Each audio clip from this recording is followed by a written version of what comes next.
Բարի օր, այսօր կտեղափոխվենք մանկություն եւ զրուցենք մանկական գրականության մասին, տաղավարում հյուրընկալել ենք մանկագիր, անիմացիոն ռեժիսոր, նկարազարդող Լիլիթ Ալթունյանին։ Բարև ձեզ։ Բարև ձեզ։ Մանկական գրականությունը որքանով է օգնում երեխաներին ճիշտ մեծանալու հարցում։ Մանկական գրականությունը երեխաներին տալիս է երևակայելու հնարավորություն, գեղագիտական ճաշակն է զարգացնում, սիմվոլների լեզվով պատմություններ փոխանցելը նրանց մոտ ակտիվացնում է երևակայությունը, ակտիվացնում է զարգացումը, նաև իհարկե ծնողների հետ լավ ժամանակ են անցկացնում, այսինքն որակյալ ժամանակ են անցկացնում, երբ ծնողը կարդում է երեխայի համար, քնելուց առաջ եւ երեխան կարծես իր էմոցիոնալ ֆոնը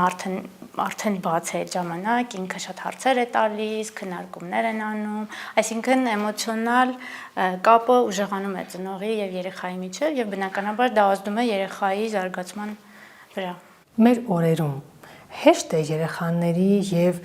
գրքի սերը համաձուլել։ Դժվար է, բայց ես միշտ կարծում եմ, որ եթե մենք կարող ենք խաղալիքներ գնել մեր երեխաների համար, ուրեմն մենք կարող ենք գրքեր գնել մեր երեխաների համար, որովհետև կոնկրետ այն բնագավառում, որ ես եմ ստեղծագործում պատկերագրքերի բնագավառում, նրանք համարյա թե այդ երեքի միաձուլումն են, հա, խաղալիքի, գրականության, պատմությունների, պատկերների այդ երեքի միաձուլումն է, այսինքն երեխան ոչ միայն ուղղակի գրականության հետ է, հա, առնչվում, այլ նաև զվարճանում է, խաղում է, ինչ որ լավ ժամանակ է անցկացնում։ Ու իմիջիայլոց պատկերագրքերը շատ կարևոր են, հենց այդ օղակն են հանդիսանում, այսինքն եթե երեխան այդ տարիքում պատկերագրքերի հետ չի շփվում, ավելի դժվար է նրա համար հետագայում այդ կամուրջը կառուցել դեպի լուրջ գրականություն։ Իսկ եթե ինքը շփվում է, եթե գիրքը իրեն տալիս է հույզեր, պատմությունը, ինքը սիրում է պատմություններից ինչ որ դասեր քաղել, ինչ որ բաների մասին լսել, հա, խորանալ պատկերների մեջ, երևակայել, եթե այդ ամենը իրեն դուր է գալիս եւ նա արդեն դա սովորում է անել 3-ից 7 տարեկանում, շատ են շանսերը, որ նա արդեն կընկերանա գրքի հետ որպես օբյեկտ, եւ հետագայում ոնց որ ավելի լուրջ ստեղծագործություններ կուզենա կարդալ, ծանոթանալ, այնպես որ դժվար է, բայց ինձ համար եւ համաշխարհային գրականության մեջ էլ ամենալավագույն ճանապարհը պատկերագրքերն են։ Մենակ երեխաներին ավելի շատ ինչն է գրավում, պատկերները, թե տեքստը։ Նայած երեխա։ Ինձ գրավում էր պատկերները, ես շատ վիզուալ եմ եղել ու շատ սիրել եմ երևակայել ու նայում էի գրքերի մեջ ու կարծես տեղափոխվում էի պատկերի մեջ։ Կարծում եմ երեխաների համար բնականաբար հավասարազոր է, որովհետև տեքստ տալիս է այն ինֆոն, որ պատկերի մեջ չկա, պատկերները տալիս է այն հուզական ֆոն, այն գեղագիտական աշխարհը, հա, երևակայությունն է նրա բացում, այսինքն մեկը մյուսին լրացնող է, բայց իհարկե կան երեխաներ, ովքեր ավելի հակված են տեքստին, կան երեխաներ, ովքեր հակված են պատկերին, դա արդեն ծնողը պետքա հասկանա երեխայի համար, որն է առաջնայինը։ Շատ դեպքերում ծնողները օրինակ ավելի փոքր տարիքում, ասենք 4-5 տարեկանում երեխան արդեն սկսում է կարդալ տեքստեր, որ իրեն դրանք են հետաքրքրում, այլ նկարներով շատ չի հետաքրքրվում։ Իսկ երեխաներ կան, մինչև 8-9 տարեկան նկարներ են սիրում դիտել։ Շատ բարդ է երեխաներին կապել գրքի հետ եւ մի քիչ առաջ խոսեցինք սեր արտնացնել նրանց մոտ եւ ամրապնդել այդ կապը, այստեղ տեսնում եք ծնողների թեյությունը եւ ինչ են ցույց տալիս այս շփումները։ Ես հպարտ եմ մեր ծնողներով, որովհետև ես տեսնում եմ, որ նոր սերունդը, մեր ծնողները շատ են հոգում իրենց երեխաների զարգացման մասին, գրքերի հետ կապելու մասին, ես միայն լավն եմ տեսել ծնողներից ու նրանք արժևորում են պատկերագրքերը, շատ արձագանքներ եմ հաստանում, որ երեխան սիրում է, կարդում ենք եւ այլն, չեմ կարծում, որ ծնողներն են թերանում, իհարկե կան տարբեր շերտերում տարբեր ծնողներ, ովքեր գուցե դեռ չեն գիտակցում գրքերի կարևորությունը երեխայի կյանքում, կարծում եմ, որ նաև ընդհանուր մանկական գրականության նկատմամբ մեր վերաբերմունքն է, մի քիչ ոչ ճիշտ, չենք կարևորում, հա, ոչ մանկական գրականություն ստեղծողներին ենք լուրջ ընդունում, այսպես ասեմ, ոչ էլ մանկական գրականությունն ենք լուրջ ընդունում, մեզ թվում է թե դե ով էլ ուզենա կարողանա գրի, էլի, այդ ինչ մի բարդ բան է, որ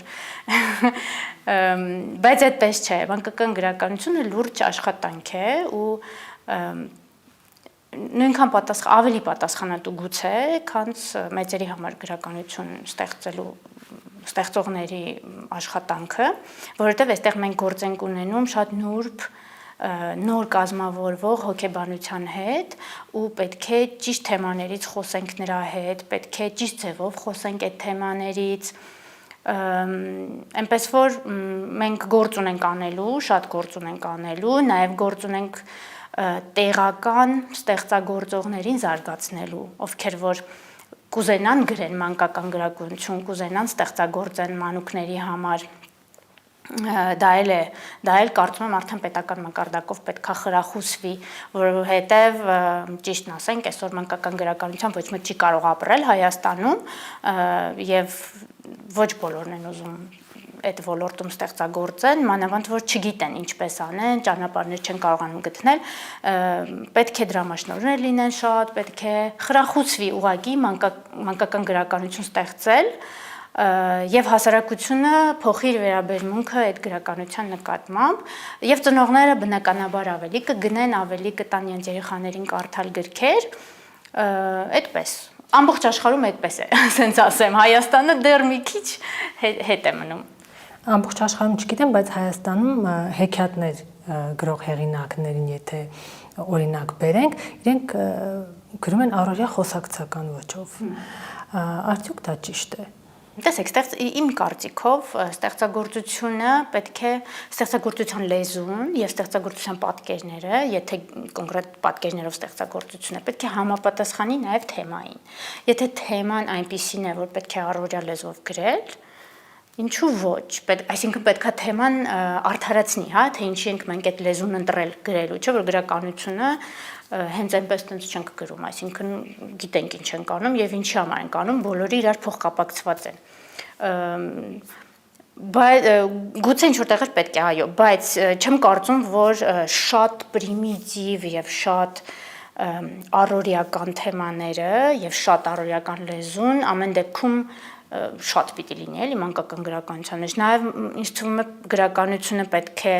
արվեստ ընդհանրապես, պետք է մի քիչ ավելին տա եւ օգնի զարգանալ, օգնի բարձրանալ։ Ոչ թե իջնի ընթերցողի կամ, չգիտեմ, մակարդակին եւ նրան տա միայն այն, ինչին որ նա ունակ է, հա, մարցելու։ Դրա համար թե լեզուն, գրականության, թե պատկերները պետք է համապատասխանեն ընդհանուր թեմային եւ նաեւ համապատասխանեն այսօրվա երեխաների պահանջներին։ Կարծում եմ, որ օրինակ իմ գրքերում էլ ես բավական պարզ եմ գրում եւ պարզ չի նշանակում պրիմիտիվ գրականություն, պարզ եմ գրում, որ այսօրվա լեզվով այսօրվա երեխեքը հասկանան, իրենց մոտ լինի։ Չեմ գրում օրինակ ֆոլկլորային հեքիաթներ, չեմ գրում ֆոլկլորային լեզու,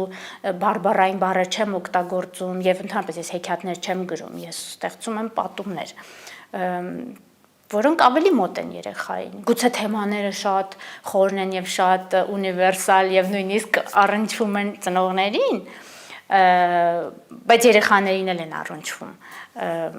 Բայց լեզուն չեմ կարծում, որ պետքա լինի ինչ-որ վերամբարձ լեզու, որը որ անհասանելի է, հա, այսօրվա մարդուն։ Ես ճիշտ եմ նկատել, որ ձեր հերոսները հիմնականում երազկոտ անձինք են։ Երազկոտ չեն, բայց ունեն երազանքներ։ Ունեն վախեր, ունեն երազանքներ, կարիք ունեն գտնելու իրենց հարցերի պատասխանները,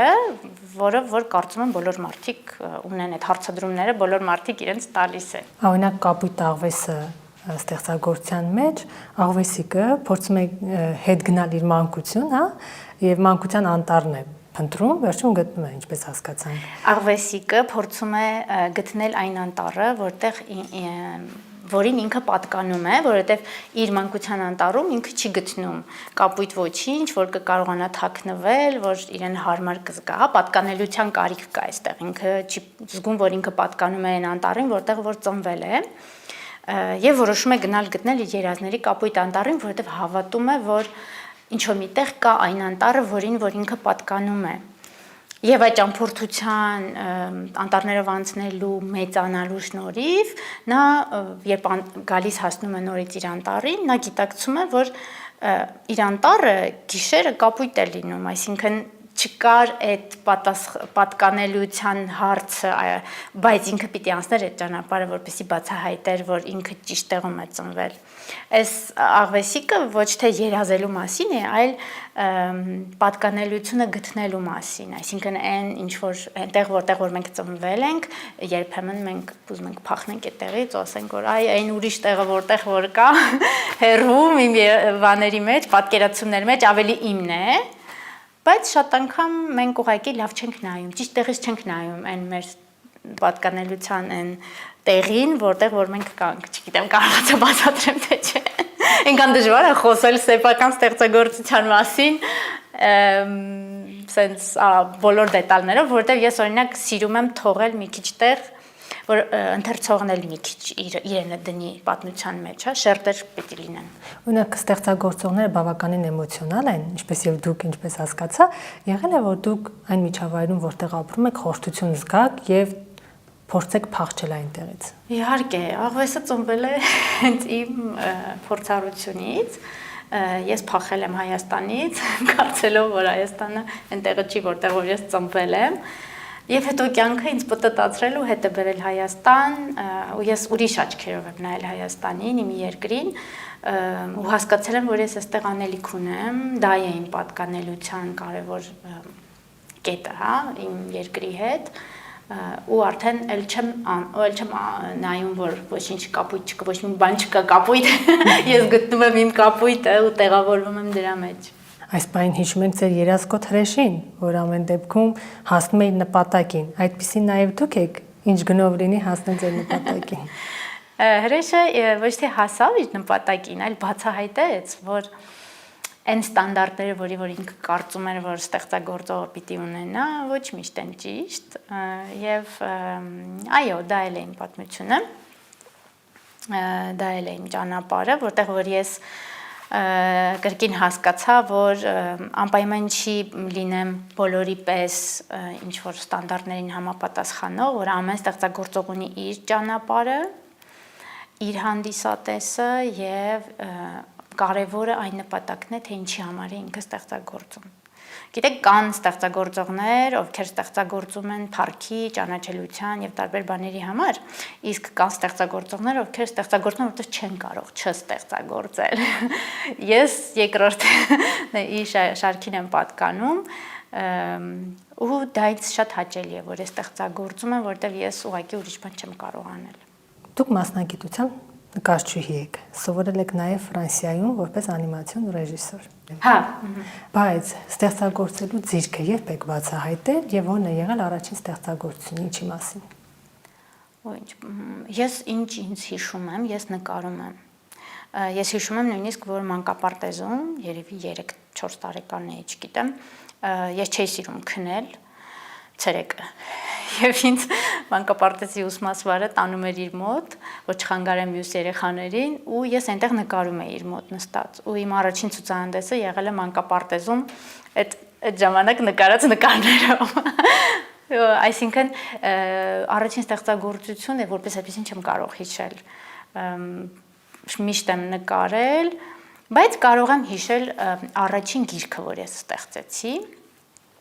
Դա երբ որ սովորում էի Նորվեգիայում եւ այնտեղ մեզ հանձնարարեցին ստեղծել լուր համր գիրք, պատմություն առանց տեքստի եւ շատ հետաքրքիր թղթերի գունավորման տեխնիկայով ես դա իմ առաջին գիրքն էր, առաջին storytelling-ը, հա, այսպես ասեմ, որ ես արեցի ու ես հասկացա, որ սա այն է, ինչ որ ես ուզում եմ անել։ Այն որ մի հատ ինչ-որ բան ես անում ու շատ ուժեղ արձագանքա տալի քո ներսի հետ, դու հասկանում ես, որ այդ քո կյանքի, քեզ քո կյանքին իմաստ կտա, երբ որ դու դա անես։ Այդ ժամանակ ես 24 տարեկան էի եւ անկեղծ ասած նկարչական համալսարանը ավարտելուց հետո լրիվ կորցրել էի ցանկությունը նկարելու, մարդ ով սաղ կյանքը նկարել է, համալսարանից հետո ընդհանրապես չէր ուզում նկարել ու չէր հասկանում, թե ինչի համար է ինքը նկարում։ Ու երբ որ ես այդ գիրքը արեցի, ես հասկացա, որ այս այն ես ուզում անել։ Ինչի մասին էր ստեղծագործությունը։ Ստեղծագործությունը ճանապարհի մասին էր։ Մի աղջկա ու ճանապարհի մասին էր, որ ինքը ինչ-որ բան է փնտրում եւ գտնում։ Էլի դուք եք հերոսը, ձեր մասին էր։ Հա, դե բոլոր ստեղծագործողներն են իրենց մասնիկը դնում գործի մեջ, որտեղ իրենցից է ծնվում եւ իրենց մտքերից, իրենց վերապրածից է ծնվում ստեղծագործությունը։ Սխալ, օրինակ ես չեմ պատկերացնում արվեստի գործ, որ չկրի ստեղծագործողի մասնիկը իր մեջ։ Ինչ եք փնտրում եւ չեք գտնում։ Ես ամեն ինչ գտել եմ։ Ինչ փնտրում եմ գտնում։ Շատ լավ։ Եղել է, որ երեխաների հետ զրուցելուց հետո որոշեք ձեր պատմվածքի սկիզբը կամ վերջը փոխել։ Չէ, պատմվածքը ինքը արդեն երբ որ ստեղծվում է, ինքը կոնֆլիկտը ստեղծվում է եւ լուծումն էլ հետը գալիս է։ Ուրիշ բան, երբ որ ես սկզբի մասը կամ մեջտեղ ինչ-որ մասերը կամ ձևակերպումները կամ ոճը մի քիչ փոփոխեմ, բայց խնդիրը ու իր լուծումը դա միասին արդեն կա։ Հիշում եմ, երբ որ Խավարի թագավորն է ստեղծում, դպրոցում կարդացի երեխեքի համար դեռ չհրատարակված էր ինքը եւ երեխաները ինձ ֆիդբեքներ տվեցին, հա։ Հիշում եմ, որ դա ինչ որ մի ձև ես վերարժևորեցի ստեղծագործությունը, գուցե մի քիչ փոխեցի մի մասը, բայց ոչ հիմքը էլի, այսինքն ինչ որ կարող է ինչ որ փոքրիկ բաներ, որ այս բան չեմ հիշում ճիշտ ասած, բայց հա, հաճելի է, որ ստեղծագործությունը երեխաները ինչ որ արձագանք են տալիս, դա իհարկե ճիշտ է, հաճելի է, բայց միևնույն ժամանակ չպետք է միայն առաջնորդվես դրանով, եթե դու ասելիք ունես, որպես արվեստագետ, հա պիտի ասես։ Կան խնդիրներ, թեմաներ, որոնք ձեր ուշադրության կենտրոնում են եւ առաջիկայում շունչ կստանան պատմվածքի տեսքով։ Հիմա աշխատում եմ մի գրքի վրա, ամենտեղ դա ասում է, այնքան երկար է տևում ես պատմություն նկարելը, որ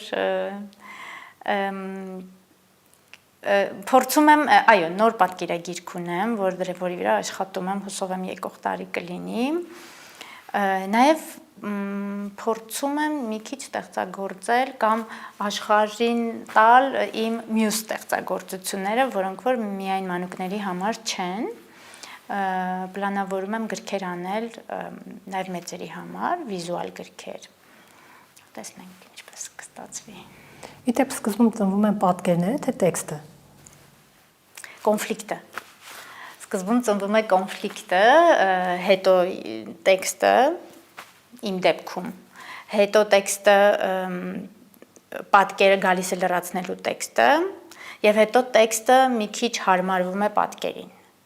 Մինչև հիմա այդպես եմ արել, հələ չգիտեմ, կարող է լինի ինչ-որ դեպքեր, երբ որ առաջինը պատկերից սկսեմ, բայց իմիջիալոց երբեմն կոնֆլիկտը այդ խնդիրը, հա, որի շուրջ պատմությունը կառուցվում է, կարա շատ անսպասելի ինչ-որ իրավիճակում գա իմ գլխի մեջ։ Այսինքն ես չեմ նստում ու մտածում, ինչի մասին գիրք անեմ, հա, այդպես չի լինում, ասենց ինչ-որ կարող եմ մի բան տեսնեմ, մի բան լսեմ, ինչ-որ ասենց շատ հետաքրքիր, ինչ-որ շատ անսպասելի, հա, մեկ էլ պատմությունը իմ գլխի մեջ արդեն ձևավորվում է, ինձ մնում է միայն այդ դետալները ոնց որ հստակեցնել գլխիս մեջ ու գրի առնել, ես այդ պահը շատ եմ սիրում։ Օրինակ հարևանների հետ 5 րոպե զրուցեք, լրիվ մի քանի թեմա կբացահայտեք։ Լրիվ։ Տեղափոխվենք դեպի անիմացիայի աշխարհ, Հայաստանում ինչ վիճակ է անիմացիոն ֆիլմերի առումով։ Այսօր բավական զարգացման մեջ է Հայաստանում անիմացիոն ֆիլմերը ու ընդ որում ոչ միայն մանկական անիմացիոն ֆիլմեր, որովհետև ինչպես գիտենք անիմացիան դա տեխնիկա է եւ ոչ թե մանկական ստեղծագործության բաղադրիչ, հա, այսպես ասեմ։ Հեղինակային անիմացիոն ֆիլմեր 1-2 կան, ստեղծվում են, ես այդպես գիտեմ, բայց ուրախ եմ, որ օրինակ իմ հեղինակային անիմացիան առաջիններից էր, որ միջազգային համագործակցություն էր, համարտադրություն էր ու բավական լայն ճանապարհ գնաց, լայն արձագանք ստացավ, հա, դրսում։ Հա, կոչվում է Ես տխուր եմ եւ Ես տխուր եմ բանաստեղծություններ, այո, եւ Ես տխուր եմ բանաստեղծությանս հիման վրա արված անիմացիոն ֆիլմ։ Կարծեմ փառատոների եք մասնակցել։ Շատ փառատոների մասնակցել, նաև ցուցադրվել, որտեղ Ֆրանսիայի հետ համատեղ արտադրություն էր ֆիլմս եւ նաև Ֆրանսիայի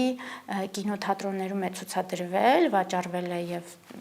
կինոթատրոններում ցուցադրվել է եւ նաև CD-ների տեսքով հրատարակվել է եւ վաճառվել է Ֆրանսիայում։ Բայց Հայաստանում չի ցուցադրվել։ Չէ, Հայաստանում միայն փառատոներում ցուցադրվել է, բայց միայն փառատոներում, TV կամ տարբեր տեղեր դեռ չի ցուցադրվել։ Որքան հաճախ եք տխրում։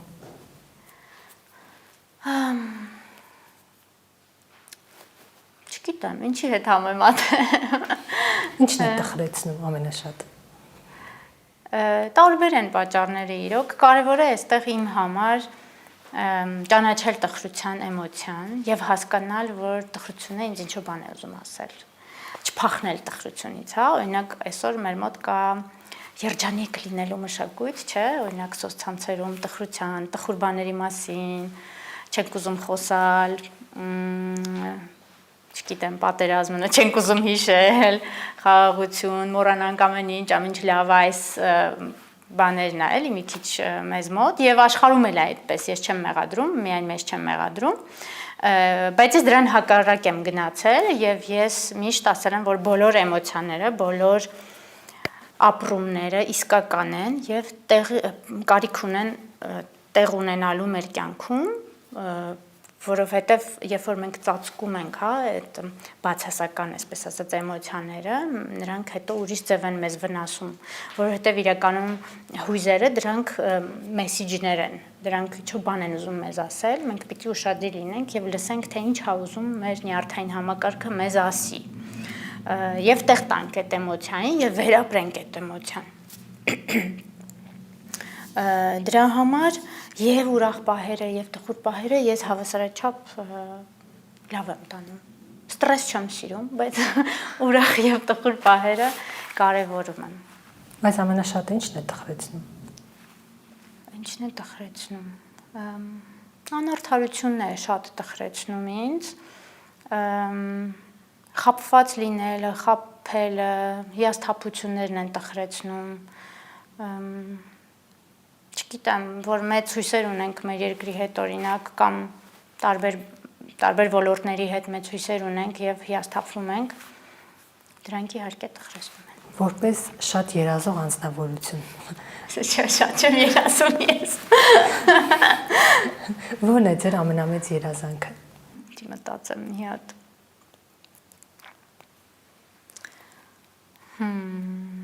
Դառնաք աշխարհահռչակ գրող։ Չէ։ Տեսեք, շատ երազանքներ կարող եմ ունենալ, կարևորեմ օրինակ լավ առողջություն ունենալը, որովհետև այս պահին դա ինձ շատ է նեղում, որպեսզի կարողանամ լավ ստեղծագործություններ գրեմ եւ նկարազարդեմ, բայց երևի թե որպես ստեղծագործող իմ երազանքն է ունենալ շատ գրքեր, ստեղծել շատ գրքեր, այն մտքերը, որ ունեմ մինչև հիմա եւ չեմ իրականացրել դեռ, հասցնեմ իրականացնել։ Հա, եւ այդպես։ Իրականում առողջությունը ամենակարևորն է, առողջությունը։ Հա, շատ պրիմիտիվ բան է թվում, բայց այնքան կարևոր է, որ եթե առողջությունը չկա, մնացած բաները երկրորդ, երրորդ, հինգերորդ պլան են անցնում։ Շնորհակալություն։ Ձեզ շնորհակալ։ Մենք զրուցում էինք նկարազարդող, անիմացիոն ռեժիսոր, մանկագիր Լիլիթ Ալթունյանի հետ։